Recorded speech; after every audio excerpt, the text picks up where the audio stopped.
In the early hours of December 7, 1941, as the Japanese attack on Pearl Harbor unfolded across the Pacific, few in Adolf Hitler's circle understood that this event would set off a chain reaction capable of reshaping the entire war. The attack itself was not Hitler's doing, nor was it coordinated with him, but its consequences would soon force him into a strategic corner that he had spent years trying to avoid. Hitler had long believed that the United States was a sleeping giant, an industrial powerhouse that Germany had no interest in waking prematurely. Yet as news of Pearl Harbor reached Berlin, it brought with it not relief, but a growing realization that America's involvement in the conflict, sooner or later, would become inevitable. What made this day one of the worst for Hitler was not simply the attack itself but what it symbolized, the collapse of his hope that the United States might remain fully neutral, divided by isolationism and domestic concerns. Before Pearl Harbor, Hitler had relied heavily on the idea that American support would remain limited to materials and loans, making Roosevelt's Lend-Lease Act merely an economic thorn in his side rather than a declaration of intent. But now the calculus changed. Hitler understood that the United States, once provoked, would mobilize at a scale unmatched by any nation in history. The industrial output of America far exceeded that of Germany and its Axis partners combined. The moment the U.S. embraced total war, Germany would face an opponent with virtually unlimited resources, manpower, and manufacturing capacity. And worse, that opponent would likely work in tandem with the British and Soviet forces that Germany was already struggling to overcome. Inside the Reich Chancellery, Hitler's generals quickly recognized the magnitude of the shift. Many of them hoped that the conflict between Japan and the United States might remain limited to the Pacific. Perhaps Germany could avoid direct confrontation with the Americans and continue focusing on the Soviet Union. But Hitler, driven by ideology, overconfidence, and a misguided sense of loyalty to Japan under the Tripartite Pact, made a fateful decision. Within days, he chose to declare war on the United States, believing that doing so would force Japan to strike the Soviet Union from the east, relieving German forces. He vastly misunderstood both Japan's strategic interests and America's capabilities. Japan had no intention of invading the USSR, and America had every intention of supporting Stalin once war was openly declared. The irony was brutal. Hitler believed that declaring war would strengthen the Axis alliance. In reality, it destroyed any chance Germany had of winning the conflict. American factories that had already been operating at high speed now accelerated their output. Entire industries shifted from civilian goods to tanks, planes, ships, and ammunition. Millions of American workers joined the war effort at home, while millions of soldiers prepared for deployment overseas. The United States would now challenge Germany in the Atlantic, the skies of Europe, North Africa, and eventually the beaches of Normandy. On the day America entered the war, Hitler's strategic position transformed from dangerous to nearly impossible. He was still engaged in a brutal campaign against the Soviet Union and had failed to capture key objectives before winter set in. British resistance continued to drain German resources, and now a third massive power, far richer, larger, and more capable, was entering the global battlefield. What made this moment catastrophic for Hitler was not simply the addition of another enemy, but the type of enemy America represented. A nation with extraordinary productive capacity, advanced technology, and a population that, once motivated, could maintain a war effort far longer than Germany could ever hope to match. Hitler had awakened the giant he feared most, and he did so at precisely the moment when his own forces were overextended, exhausted, and unprepared for the new scale of conflict that lay ahead. Pearl Harbor was not Germany's attack, yet it marked the beginning of the end for Hitler's ambitions. It was the day his fate was sealed. In the hours after learning of the Japanese attack on Pearl Harbor, Hitler's inner circle scrambled to interpret the geopolitical consequences. For years, America had been drifting closer to open conflict with the Axis, but the relationship had remained technically non-belligerent. Roosevelt supplied the British through Lend-Lease, escorted convoys across the Atlantic, and clashed with German U-boats in what Roosevelt called short-of-war actions. But now, everything escalated beyond the point of no return. The German Foreign Office initially hoped that Japan would formally request Germany's assistance under the Tripartite Pact, claiming that America's retaliation constituted aggression against the alliance. Yet the pact did not legally obligate Germany to declare war unless one of the member nations had been attacked, not if that nation initiated the conflict. The Japanese had struck first. This left Hitler with a choice, not a requirement. To many of his senior officers, that choice seemed clear: avoid direct confrontation with the United States. Germany was already struggling on the Eastern Front, fighting the Soviet Union's massive armies across thousands of miles of frozen terrain. Resources were stretched, supply lines fragile, and the winter was proving harsher than any of the German generals had predicted. Opening another front against a distant industrial giant seemed absurd. Even Joseph Goebbels, usually aligned with Hitler's instincts, privately questioned whether involving the United States was wise. The Wehrmacht High Command feared the enormous productive power of the American economy. Germany had no way to match American shipbuilding, aircraft production, or the mobilization of millions of fresh soldiers who had yet to see combat. But Hitler saw the situation differently. He believed the United States was racially weak, politically divided, and spiritually corrupted by capitalism. These prejudiced assumptions led him to dangerously underestimate the American public's capacity to unite under crisis. He also believed that Roosevelt had already effectively declared war in all but name by assisting Britain. In Hitler's mind, conflict with America was inevitable, and delaying it would change nothing. Declaring war, he thought, would cast Germany as the loyal partner in the Axis alliance and might encourage Japan to pressure the Soviet Union from the east, relieving Germany's struggling forces around Moscow. This fantasy revealed how disconnected he had become from strategic reality. Japan had no intention of invading Siberia, and the Imperial Army was already bogged down in massive campaigns across China and Southeast Asia. On December 11, 1941, Hitler stood before the Reichstag and triumphantly declared war on the United States. His speech was filled with confident proclamations, but behind the theatrics, many in his command understood the gravity of what was unfolding. By expanding the war, Hitler placed Germany in the exact situation he had always claimed to avoid, a simultaneous conflict against the world's three largest industrial and military powers. Churchill, upon hearing the news, reportedly said he slept well that night. Roosevelt, freed from isolationist pressure, now had a united nation ready to fight in Europe without restriction. American entry into the war immediately altered global strategy. The U.S. Navy began escorting convoys even more aggressively, expanding its presence in the Atlantic and diminishing the control German U-boats had previously enjoyed. The United States began coordinating with British intelligence, sharing radar advancements, encryption capabilities, and aerial technologies. The American war machine, already accelerating, began to operate at full capacity. Factories converted overnight from civilian production to weapons manufacturing. The numbers were staggering. In a short span of time, America produced more planes than Germany could hope to field, more tanks than the Wehrmacht had deployed in its entire invasion of the Soviet Union, and a navy so large that it dwarfed anything the Axis could deploy. For Hitler, these developments represented a tightening noose. Every plane America built, every convoy it protected, every soldier it trained was a direct threat to his vision of a Nazi-dominated Europe. And though the consequences would unfold slowly over the next several years, on that December day, the damage was already done. His declaration was irreversible, and it locked Germany into a war it could not win. When America entered the conflict, Hitler's strategic fantasies collided with the reality of overwhelming opposition. His worst day did not end in that moment, it had only begun. In the days following Hitler's declaration of war on the United States, the repercussions began to ripple through every level of German strategy. Newspapers across Germany tried to present the development as a sign of confidence, proclaiming that America's involvement would be insignificant compared to the might of the Axis. But among military planners, diplomats, and logistical officers, a creeping sense of dread emerged. They knew that Germany was already stretched to the breaking point. Most of the Wehrmacht's experienced troops were locked in the brutal winter battles outside Moscow, where the Soviet counteroffensive had begun to push German forces back for the first time since the invasion began. Supply trains froze on the tracks, engines stalled in the sub-zero temperatures, and soldiers suffered frostbite at an alarming rate. The Eastern Front, which Hitler once believed would be won in a matter of months, was turning into a grinding war of attrition that Germany was ill-equipped to sustain. Adding the United States to this already worsening situation seemed like a nightmare scenario. German military intelligence estimated that once mobilized, the U.S. could field armies numbering in the millions and produce more armaments than all the Axis powers combined.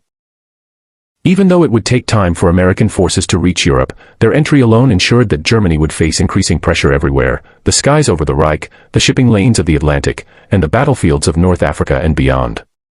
German generals understood this, and though they would never openly challenge Hitler, many privately discussed the catastrophic implications. Months earlier, they had hoped for a quick and decisive victory in the Soviet Union before America could meaningfully intervene. But that possibility was now slipping away. Meanwhile, across the Atlantic, Roosevelt moved swiftly. The attack on Pearl Harbor had unified the American public in a way few events ever had. Isolationism evaporated almost overnight, replaced by a determination to defeat the Axis. The U.S. Congress passed war measures with overwhelming support, unlocking immense resources for the military. American factories, which had already been producing weapons for Britain, now expanded their output with unprecedented urgency. Car manufacturers began building tanks and military trucks, aircraft plants operated around the clock, shipyards launched new vessels faster than the German Navy could sink them. Germany's industrial centers, in contrast, were already overstretched and increasingly vulnerable to the bombing campaigns that the United States and Britain were planning. While the industrial imbalance widened, Germany also faced a growing personnel crisis.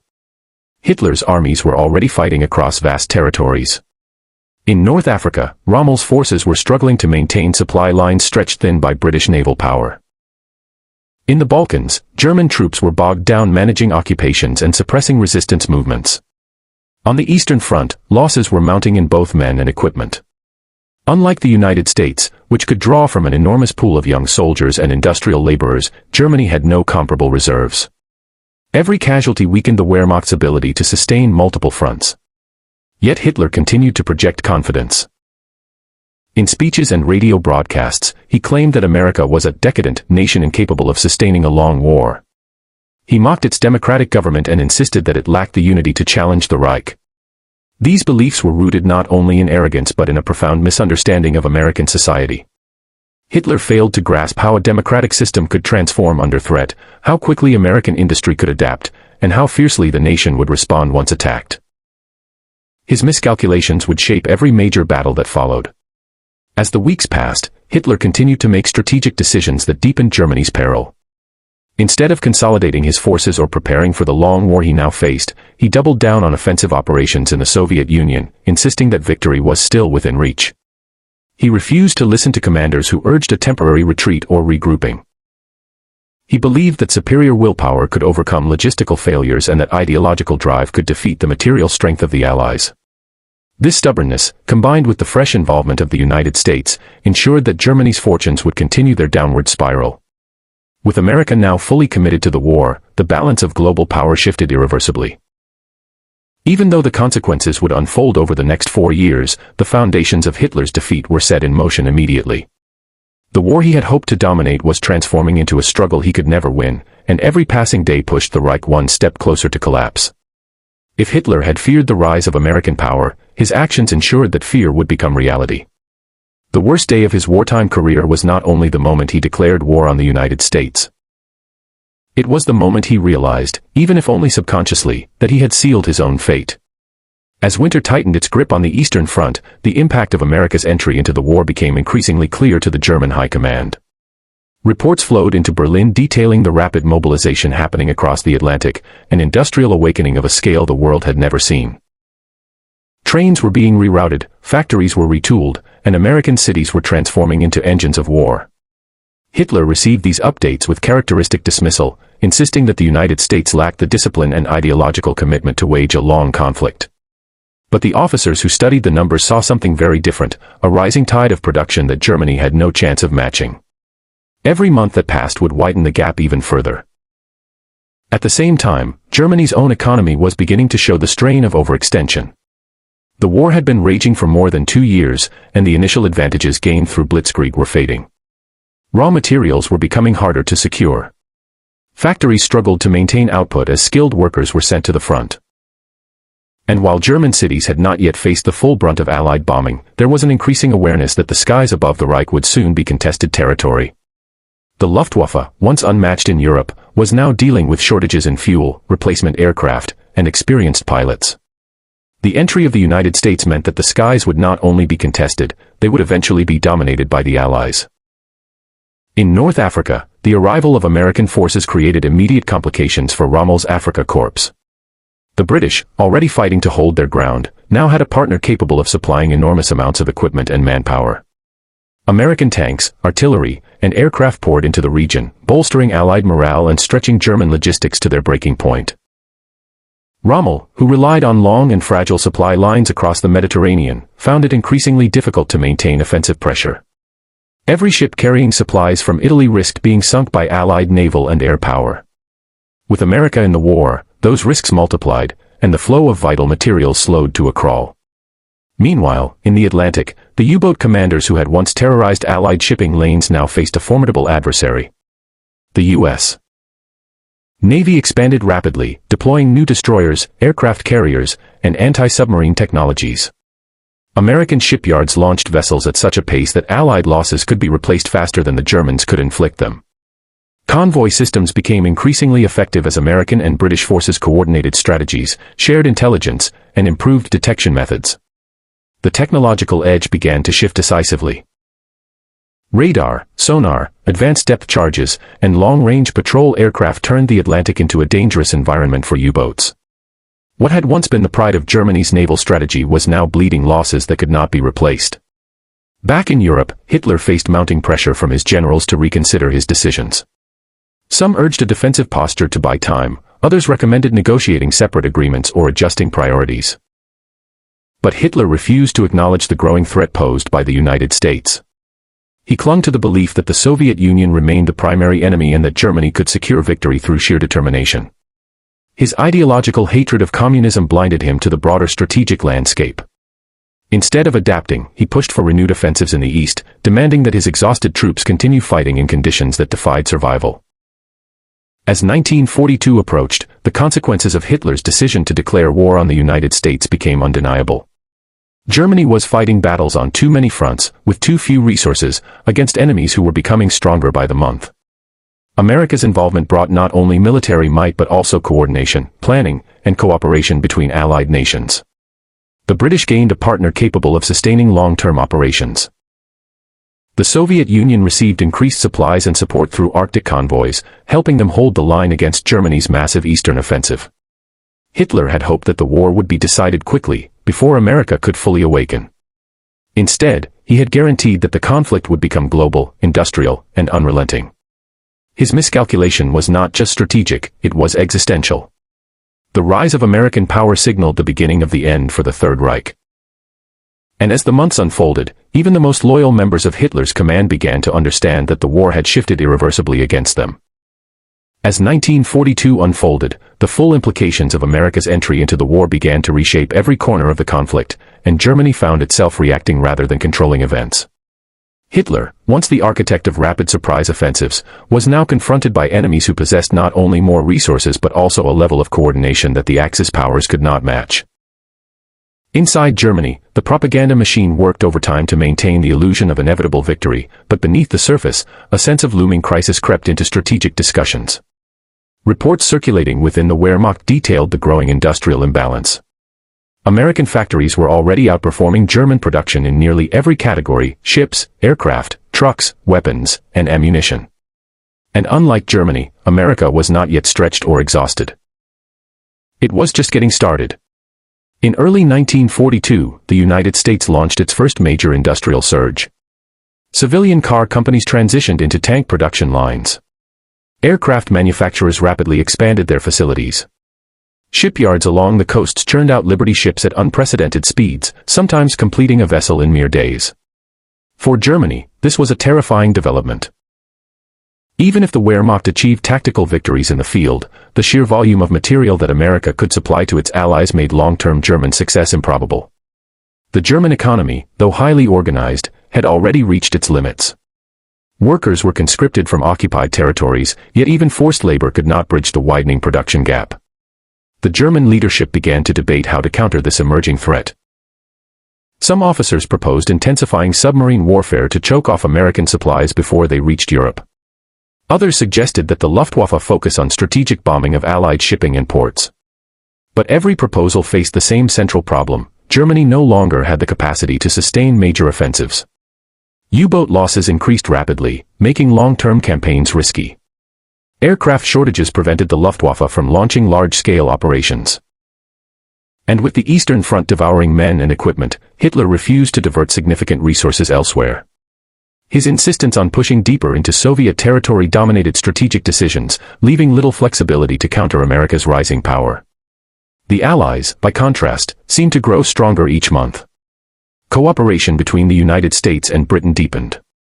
New command structures were established to streamline decision-making across continents. Joint planning sessions began to outline the major offensives that would eventually push Germany back in North Africa, Italy, and France. Germany had no equivalent unified command. The Axis powers were connected more by ideology than by actual coordination.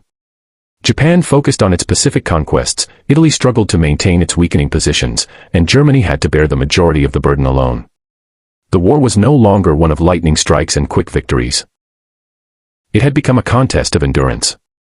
And in such a contest, America was unmatched. Meanwhile, the psychological impact of American entry began to show within the German military. Soldiers at the front heard rumors of immense American fleets, thousands of tanks, and aircraft swarms. Civilians heard whispers of the unstoppable American factories. Even if not all of it was true, the idea alone was enough to erode confidence. Many German commanders understood that unless something changed dramatically, Germany would face a steadily growing force that could eventually overwhelm them on all fronts. Yet Hitler refused to shift to a defensive war or consider diplomatic alternatives. He believed that retreat was a sign of weakness and that only relentless attack would secure victory. As spring approached, the German situation continued to deteriorate. The Eastern Front demanded ever more troops and supplies.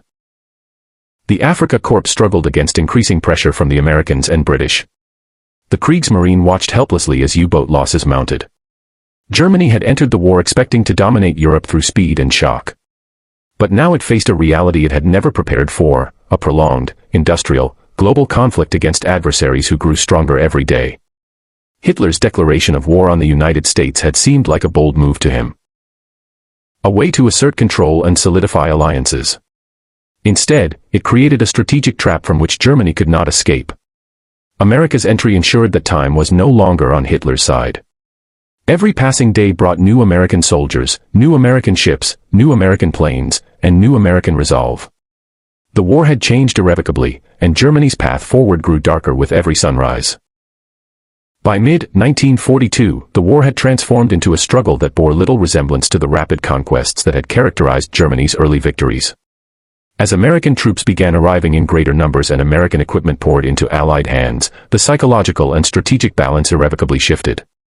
Hitler, who once dictated the tempo of the conflict, now found himself responding to pressures on every side. For a man obsessed with control, nothing could have been more unsettling. Yet he refused to acknowledge the strategic catastrophe triggered by his decision to declare war on the United States.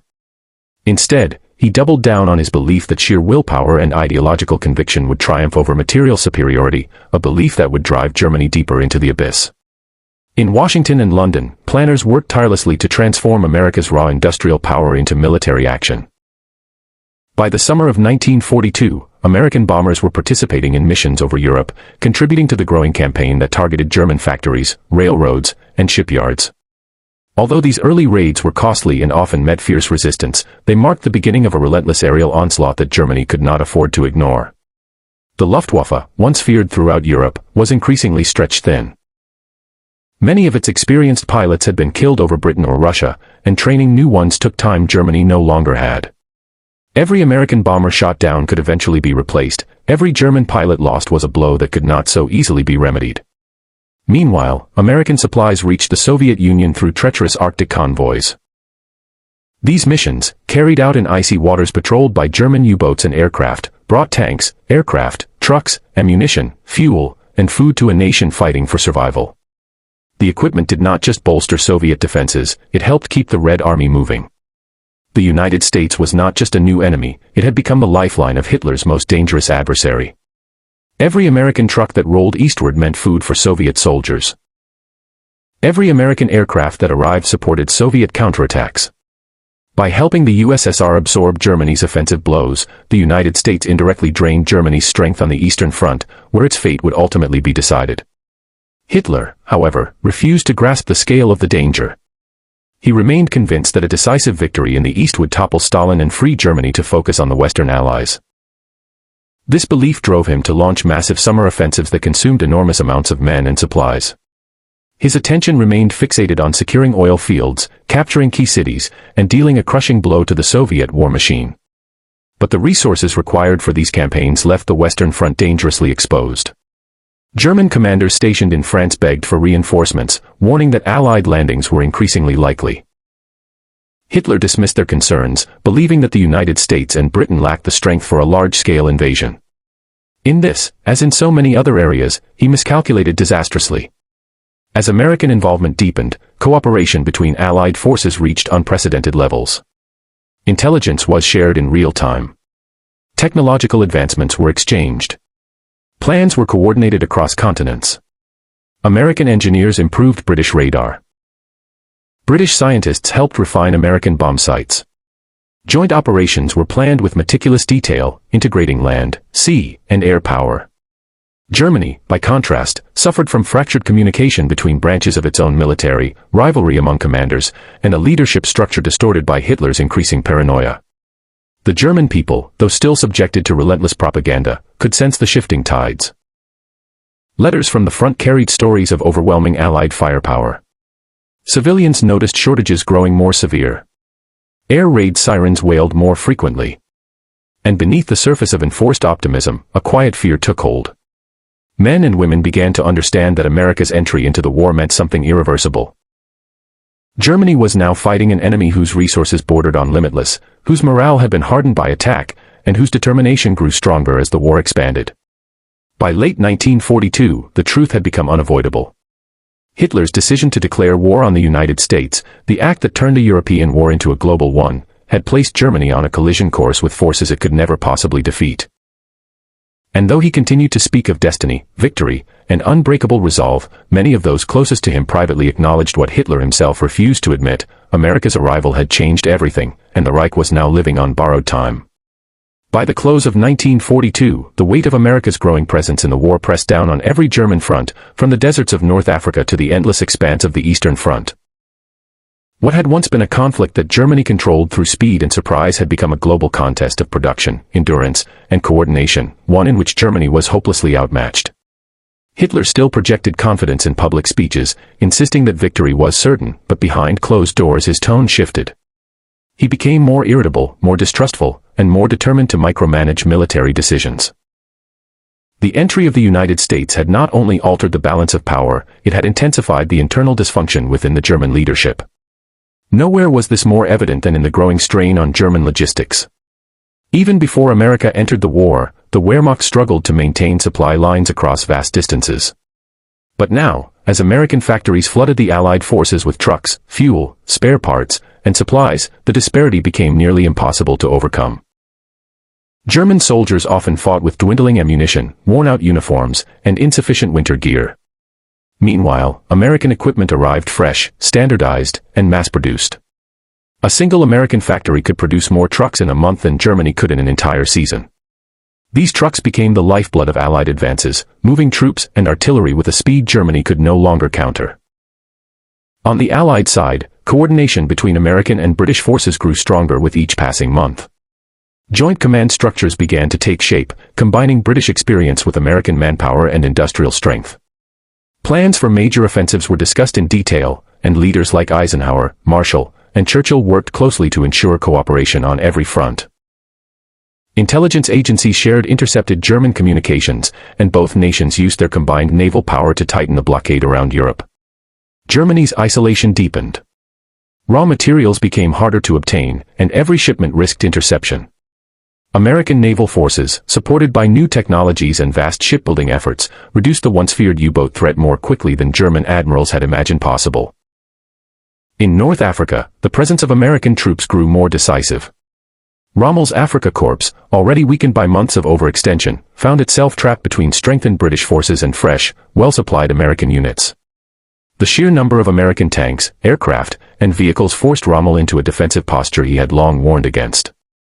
German commanders admired the speed with which the United States adapted to desert warfare, learning harsh lessons and improving rapidly. The loss of North Africa was more than a strategic setback, it marked the beginning of a series of retreats that Germany could not reverse. Meanwhile, Hitler's relationship with reality continued to fracture. As reports of American advancements poured in, he dismissed them as propaganda or exaggerated fears. He clung to the belief that Germany's superior morale and ideological commitment would counterbalance the Allies' industrial advantage. But morale cannot replace tanks. Ideology cannot produce gasoline. And belief cannot manufacture fleets of aircraft. Hitler's refusal to acknowledge material realities left his generals with strategies they knew could not succeed. They were forced to carry out orders based not on sound military planning but on Hitler's increasingly desperate vision of victory. Inside Germany, civilians felt the consequences as well. Air raids grew more frequent and devastating. American bombers, working alongside the RAF, targeted industrial centers, transportation hubs, and military installations. The skies over Germany darkened with the hum of Allied aircraft. The Luftwaffe, weakened by losses and fuel shortages, struggled to defend the homeland. What had once been an offensive force capable of dominating European skies was now fighting a losing defensive battle at home. Through all of this, Hitler continued to insist that America was not the existential threat his generals feared. He underestimated the unity of American society after Pearl Harbor, misunderstood the scale of American industry, and dismissed the significance of Allied cooperation. This combination of arrogance and denial prevented Germany from adapting to the new reality. Instead of planning a long-term defensive war, Hitler clung to the fantasy of crushing victories that Germany no longer had the capacity to deliver. By late 1942, Germany's fate was slowly but unmistakably shifting. The United States had joined the war with overwhelming force, determination, and resources. And though Germany continued to fight fiercely, the imbalance became clearer with each battle, each convoy, each raid. America's entry had turned a series of regional conflicts into a global struggle, and in that struggle, Germany found itself facing an enemy it could neither outfight nor outproduce. As 1943 began, the consequences of Hitler's declaration of war on the United States became more devastating and undeniable. For months, Germany had been absorbing the shock of America's entry into the conflict. But now, the effect was no longer simply pressure, it was transformation. The war had evolved into a colossal industrial and strategic contest that Germany could not hope to win. This was the year the Allies seized the initiative, and almost every step forward they took carried the unmistakable imprint of American power. The collapse of the German position in North Africa served as the first major shock of the year. What began as scattered engagements with inexperienced American troops had evolved into a coordinated Allied campaign that overwhelmed the Axis. The Americans learned quickly, faster than the German high command had believed possible. After early mistakes at Kasserine Pass, U.S. forces regrouped, reorganized, and returned to the battlefield with improved tactics, better coordination, and immense firepower. German commanders were stunned by the adaptability and resource depth of this new enemy. Rommel himself recognized that American equipment was arriving faster than German units could destroy it. Tanks, artillery, trucks. Everything Germany lacked, America produced in overwhelming quantities. The fall of Tunis confirmed what many in Berlin had begun to fear silently: the United States was not just another adversary. It was a force with the potential to crush the Axis from multiple directions. The air war intensified even more dramatically. By mid-1943, Allied bombing raids, now deeply reinforced by American aircraft and crews, struck at the very heart of German industry. Factories producing aircraft engines, ball bearings, chemicals, and steel became daily targets. Oil refineries, crucial for fueling the Luftwaffe and armored divisions, suffered repeated damage. Even as Germany repaired one facility, another was hit. American B-17s and B-24s flew daylight raids with increasing frequency, testing the limits of German air defenses. The Luftwaffe, once respected and feared, bled pilots faster than Germany could train replacements. Each lost airman represented years of training, experience, and investment that Germany could not recover. America, on the other hand, trained crews by the thousands. On the Eastern Front, the impact of American involvement was less visible but just as critical. Soviet forces, strengthened by massive deliveries of American trucks, radios, aircraft, fuel, and supplies, launched offensives with mobility and coordination they had lacked in earlier stages of the war. The Red Army's ability to move large forces rapidly, and keep them supplied across vast distances, was transformed. As one German officer remarked after the war, without American trucks, the Russians would have lost. Though this was an exaggeration, it reflected a truth the Wehrmacht felt acutely: they were now fighting an enemy supported by an industrial titan. Inside Germany, hardship deepened. Rationing tightened. Fuel became scarce. Civilians spent more nights in air raid shelters. Factories struggled to maintain output as skilled workers were drafted and transportation networks were disrupted. Propaganda continued to insist that Germany would triumph through resilience and sacrifice, but the endless stream of Allied bombers told another story. The promise of a quick, decisive war had vanished, replaced by the grim reality of a conflict that was turning against Germany on every front. Hitler's leadership deteriorated further under the strain. He distrusted his generals more than ever, convinced that only he understood the true path to victory. Heated arguments erupted between Wehrmacht officers and Hitler, especially as they urged strategic withdrawals or defensive postures. Hitler rejected these suggestions outright. He demanded offensives where none were feasible, ordered units to hold positions long after they should have retreated, and punished commanders who dared question him. His insistence on ideological victory replaced rational military planning. The presence of the United States in the war, however, meant that Germany no longer had room for mistakes, yet Hitler was making more than at any point before. In the Atlantic, American shipyards churned out destroyers, escorts, and patrol aircraft at a staggering pace, overwhelming the U-boat threat. The wolf packs that had once terrorized Allied shipping found themselves hunted relentlessly. Improved radar, sonar, code-breaking, and escort carriers, many built in the United States, shifted control of the seas firmly to the Allies. Germany's hopes of starving Britain or slowing American transport faded rapidly. By the end of 1943, the picture had fundamentally changed. Germany was no longer a dynamic invading power. It was a nation fighting desperately just to hold what it had taken. Hitler had gambled that the United States would be too divided, too unprepared, or too distant to fight effectively. Instead, America had become the backbone of a global alliance. And with each month that passed, its strength grew larger, coordinated more smoothly, and struck more decisively. Hitler would never admit it aloud, but by 1943 the war he started, and thought he could control, had slipped permanently beyond his grasp. By early 1944, the consequences of America's entry into the war had become impossible for even the most loyal Nazi officials to ignore. Everywhere German forces turned, they encountered the same problem. The enemy was growing stronger, faster, and more coordinated, while Germany was being slowly crushed under the weight of demands it could no longer meet. The Reich, once confident and aggressive, had transitioned into a defensive, reactive, and increasingly desperate state. Hitler's worst fears, of a long war, of an industrial giant joining his enemies, of fighting on multiple fronts, had all materialized simultaneously. The air war, perhaps more than any other front, demonstrated how dramatically the balance had shifted. American bombers and fighters now appeared over Germany in numbers that would have seemed unimaginable in 1941. Waves of aircraft crossed the skies daily, sometimes numbering in the thousands. They struck at factories, railroads, oil refineries, and cities with relentless precision. Each raid forced Germany to divert resources to anti-aircraft defenses, rebuild damaged facilities, and relocate production into makeshift underground sites. Skilled workers were lost in the raids, and transportation networks became increasingly unreliable. Even when factories managed to produce aircraft or tanks, getting them to the front became a logistical nightmare. The Allies had achieved a crucial goal. Germany was being forced to fight the war while simultaneously struggling to keep its own nation operational. American fighter aircraft, especially the introduction of long-range escorts like the P-51 Mustang, further diminished German hopes. These fighters accompanied bombers deep into German territory, engaging and destroying Luftwaffe interceptors that had once posed a serious threat. For the first time in the war, Germany lost control of its own airspace. Airfields were bombed, fuel supplies dwindled, and experienced pilots died faster than they could be replaced.